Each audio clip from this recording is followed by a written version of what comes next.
lacks composure. He was unable to avoid insulting Jimmy Kimmel, and to his amazement and dismay, he failed terribly. Once more this month, Donald Trump took aim at the host of the late-night talk show for his regular jokes and for making fun of the previous president during the Oscars telecast. I was at my niece and nephew's music recital when I got this video. I guess I shouldn't be surprised. I mean, Donald Trump has said I'm not talented so many times, Erica's starting to get jealous. It is certain that Kimmel's jokes on Oscar night had a significant negative impact on Trump. Glance at it. He reads my truth on air. He reads exactly what you read. And now the big story is that they all begged him not to do it, don't do it. Right. He probably stupidly, he had to act in a short period of time, like minutes, right? He had minutes because he's on air. Kimmel stated the day following the Oscars that he was warned not to read Trump's disc out on stage, but he would not listen. Kimmel helped Trump go viral during the Oscars by reading the social media post live on stage, and Trump told Fox News that Kimmel is dumber than I thought. Now let's see how Kimmel responded to Trump's humorous remarks. By the way, you forget why it went viral all over the world. Thank you for watching. I'm surprised you're still, isn't it past your jail time? Barbie was laughing at you. Years throughout his presidency, Trump has been obsessive about the way late-night television shows him publicly criticizing hosts like Kimmel, Stephen Colbert, and Saturday Night Live for their jokes about him. Those properties could be seized because they are entangled in a complicated web of co-ownership disputes, mortgages, and ownership titles.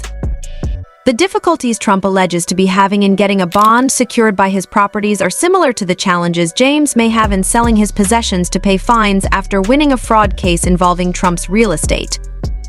Real estate lawyer Adam Lightman noted that the reason empire bondmen are hesitant to utilize property as collateral is that it can be difficult to dispose of the asset in the event of default. The Attorney General finds this situation even more difficult. Taking possession of his properties will be difficult and time-consuming. Initially, garnishment letters are anticipated to be sent by James's office to all U.S. banks in New York, asking them to freeze Trump's bank accounts and forward any cash bonds or assets from safe deposit boxes to her New York office. Trump's Seven Springs golf course and private estate are located in Westchester County, where the New York Attorney General's office has filed judgments indicating that James is preparing to pursue legal action against his real estate holdings. Trump indicated in his affidavit to the court that he lacks $454 million. In the meantime, he awaits a decision from a New York appeals court over his plea for a stay on the judgment. If the court rejects it or says nothing, James will be free to proceed.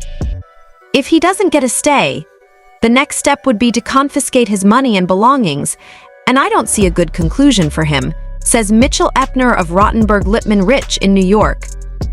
James has stated that she looks out of her office window at 40 Wall Street, a 72-story neo-Gothic tower that Trump paid $1 million for a 99-year ground lease on in 1995. If James returns to court and requests an order compelling the surrender of a property interest, Trump would have little reason to oppose. We're prepared to see that the judgment is settled for New Yorkers. The goal of allowing a judgment creditor to take possession isn't to harm innocent third parties, but to ensure payment if the court orders the building to surrender. The concern then becomes minimizing harm to the tenants, but New York is grappling with a commercial real estate downturn, and 40 Wall Street, despite its upscale surroundings, is not immune in 2014.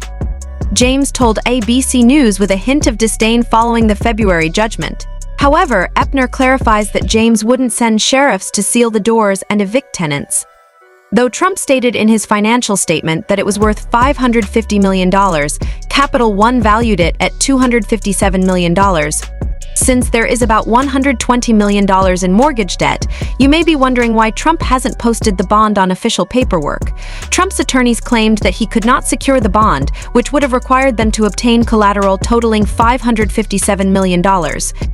They further stated that they had spent many hours negotiating with insurance firms, but that over 30 of them had rejected their offers. The few that were willing to consider such a significant underwriting demanded cash collateral instead of assets like real estate, but James's office has cast doubt on Trump's claim that he could not find a company to support the bond. In court filings, James' team raised doubts about Trump's claim that he would be reluctant to use his properties as collateral, believing that this would reveal that his assets are not as valuable as he claims. This is not the first time that Trump has struggled to meet a multi-million-dollar bond requirement. Insurance behemoth Chubb supported Trump's bond, but it hasn't stepped in to change the status quo. When will Trump's true net worth become clear? James passed along the information that if Trump doesn't meet the bond requirement, it may reveal the true value of his assets, which has been the subject of speculation and suspected concealment throughout his political career. If he doesn't comply, we may be looking at contempt of court, which could result in additional sanctions.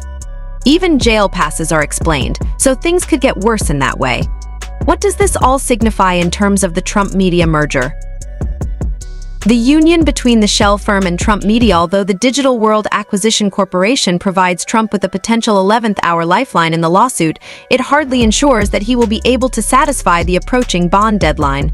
Trump's net worth has increased by $3 billion as a result of the deal, but that amount is only based on paper and could fluctuate significantly once the business starts trading publicly.